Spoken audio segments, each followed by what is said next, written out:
Ok, bonjour à tous. Aujourd'hui, je vais vous montrer comment réaliser une animation de texte rebondissante. Alors, pour vous donner une idée claire de l'effet que nous essayons de réaliser, je vous emmène sur le site de jasekjesnock.com, sur lequel nous pouvons clairement voir cette animation déjà au survol de chacun des textes. Vous voyez chacune des lettres. Lorsque je passe le curseur dessus, il y a ce petit rebondissement qui se réalise là. Assez cool comme effet, il faut dire. Moi, je vais vous montrer comment réaliser ça. Bon, on y va tout de suite. Donc, je vais ouvrir un dossier avec mon éditeur VS Code.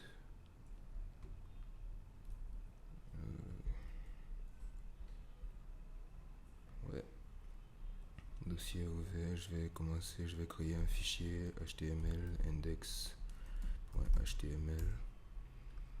et insérer la structure de base d'un document et écrire notre premier texte. On va utiliser une balise H1. On va mettre à l'intérieur un texte. Bon, je vais mettre salut à tous. Je suis un texte rebondissant. Ok, on va lier un fichier CSS à tout ceci. Style.css.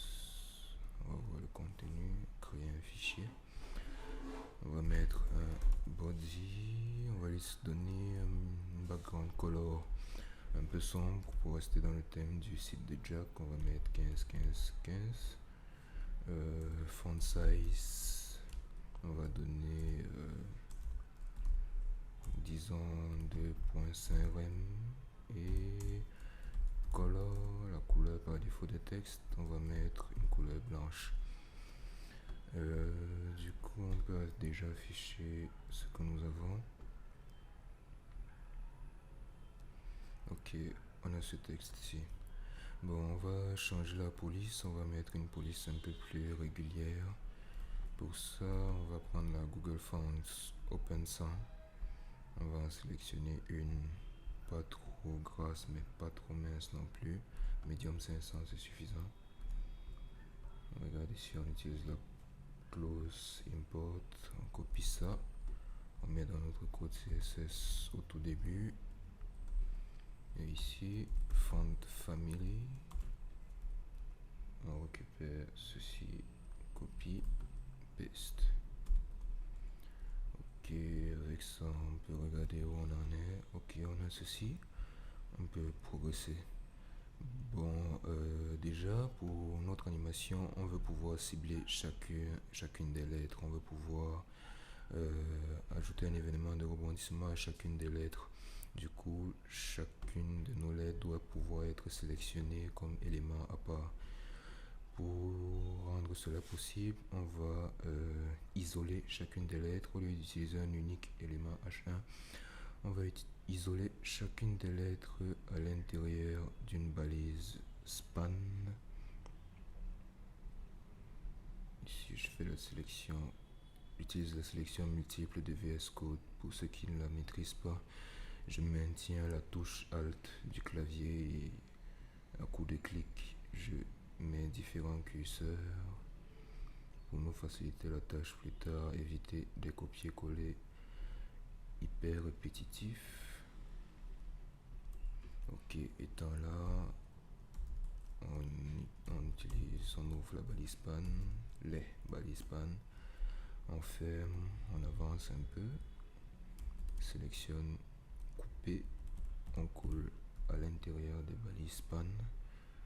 Ensuite, on espace un peu, je vais indenter à chaque fois que débute un nouveau mot. Donc, on a salut à tous. Le point d'exclamation, on va le considérer comme un mot à part. Je suis un texte rebondissant. Ok, ceci étant fait, bon, toi, on te renvoie en dessous. On va afficher notre texte. Vous voyez, il n'y a pas de modification, tout s'affiche normalement. Ok, du coup, on va commencer à régler les paramètres pour notre animation. Ce qu'on va faire, c'est quoi? On va donner une classe à notre titre H1. On va l'appeler bouncing title.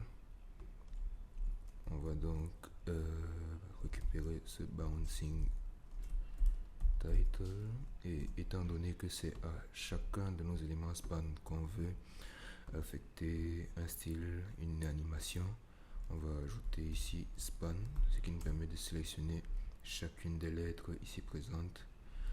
On va donc commencer avec une animation name. On va l'appeler bounce, rebondi. Animation duration, on veut que chacune de nos animations dure 1 seconde. Animation timing function, pour contrôler le type de propagation de l'animation, on va utiliser la valeur linéaire. Et animation iteration count, on va utiliser infinite. Ensuite, on va utiliser notre clause arrobas keyframes. Ici on met le nom de notre animation bounce. On va définir les différents états de notre animation.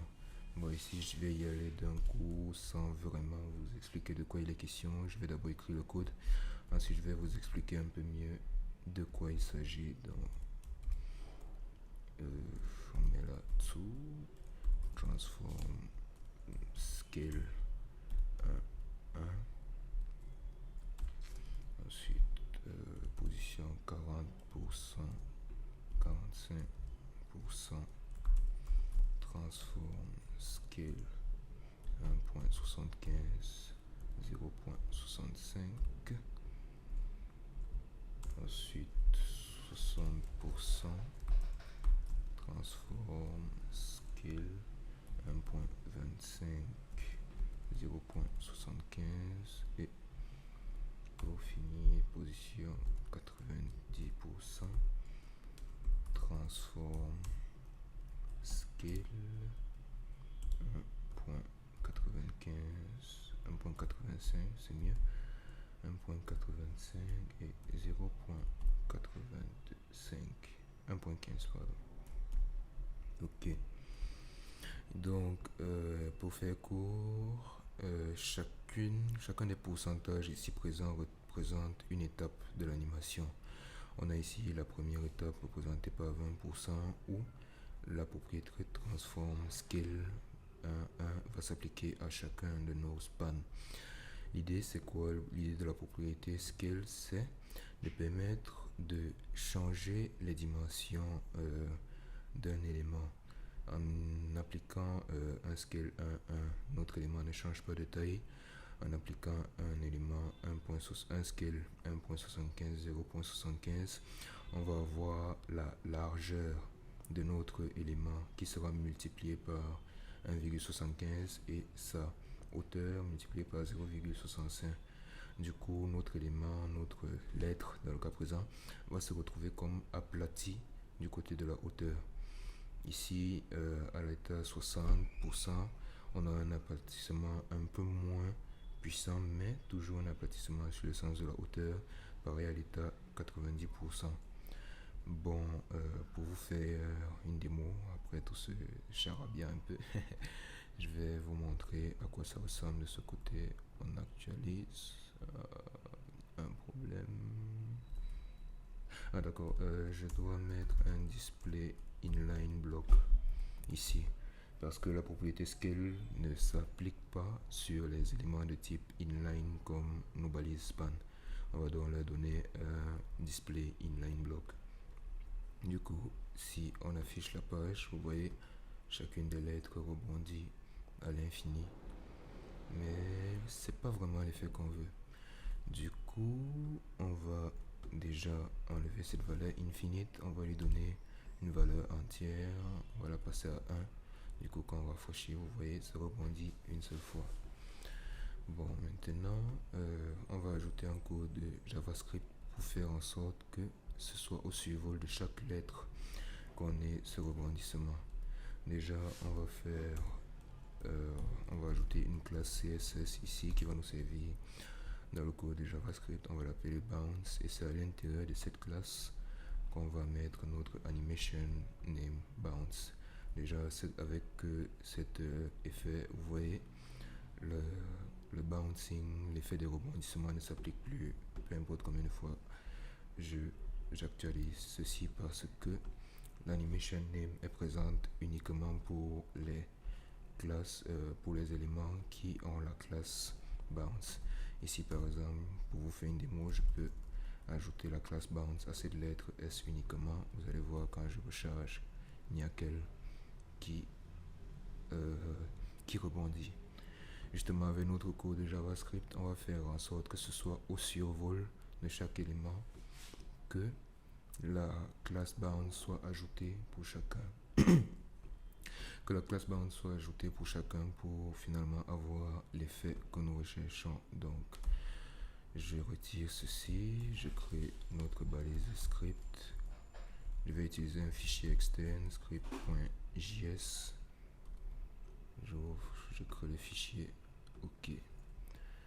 Donc, dans notre script.js, on va faire, premièrement, on va récupérer chacun de nos éléments span.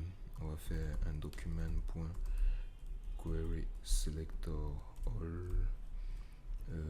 On va utiliser le sélecteur bouncing title. Bouncing title span.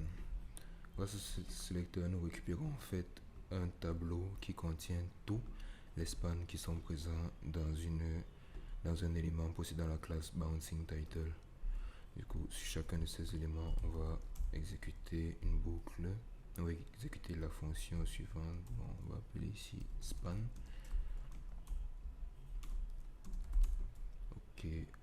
Ici, il s'agit d'un appel de fonction en utilisant le rejet. Il s'agit d'un appel de fonction. Bon, on va donc, pour chacun des éléments span, on va ajouter un event listener à l'événement mouse over. Mouse over justement désigne l'action qui est réalisée lorsque le curseur passe au-dessus de notre titre. Donc mouse over, on va donc mettre une function.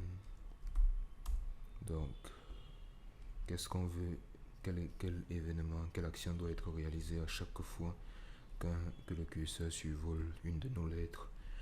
L'événement justement c'est l'ajout de la classe bounce à l'élément en question. Donc on va faire this qui à ce moment correspond à l'élément span sélectionné. On va faire this.classList.add la classe bounce. OK. On actualise ici et là vous voyez, dès que je passe au-dessus d'une lettre, elle rebondit. Mais le souci, c'est qu'une fois que je suis passé au-dessus d'une lettre, elle ne rebondit plus. Vous voyez, là, elle ne rebondit plus. Je refais, elle ne rebondit plus. Dès que je passe, elle ne rebondit plus. OK, ceci est dû au fait que lorsque je passe sur une classe, justement, la variable bounce est ajoutée. Vous voyez ici, dans notre inspecteur de code, on a la classe bounce qui est ajoutée, mais justement, à chaque fois, une fois qu'on l'a fait, elle ne peut plus être ajoutée. Du coup, l'animation ne peut pas recommencer. Pour résoudre ce problème, justement, on va faire en sorte que à chaque fois qu'une animation, que la classe bounce est ajoutée, elle est systématiquement retirée une fois une seconde épuisée. Une seconde étant le temps de notre animation. Du coup, on va faire un set timeout qui va exécuter la function. Cette fonction qui va faire bon, on va déjà utiliser la clause bind this pour s'assurer que la variable 10 à l'intérieur de cette fonction corresponde à notre élément 10 qui est le span ici présent. Donc on va faire this this.classList.remove cette fois-ci. On va faire .remove la classe bounce. Cette instruction aura pour effet de retirer justement la classe bounce à notre élément. Et on va faire en sorte que cette instruction s'exécute après 1000 millisecondes, soit une seconde. Du coup, si on exécute ceci, vous allez voir, on va prendre la classe J, vous voyez, je survole, il rebondit, après la classe est systématiquement retirée. Du coup, pour chacune des classes, pour chacune des lettres, pardon, je peux revenir, rebondir, revenir, rebondir, chaque fois à souhait. On passe, ça rebondit, ça rebondit. Donc, ouais, c'est ça. On a à peu près le même effet qui est reproduit à ce niveau. Donc, c'était tout pour aujourd'hui. Bon, j'espère que j'ai été assez explicite. J'espère que ça vous a instruit. Le code, je mettrai le lien en description, mon code PEN. Bon, pour les commentaires, j'en attends beaucoup. Étant donné que c'est la première vidéo sur laquelle je poste ma voix, je sais vraiment pas si le résultat est satisfaisant. Bon, j'attends vos avis et on se dit à la prochaine fois.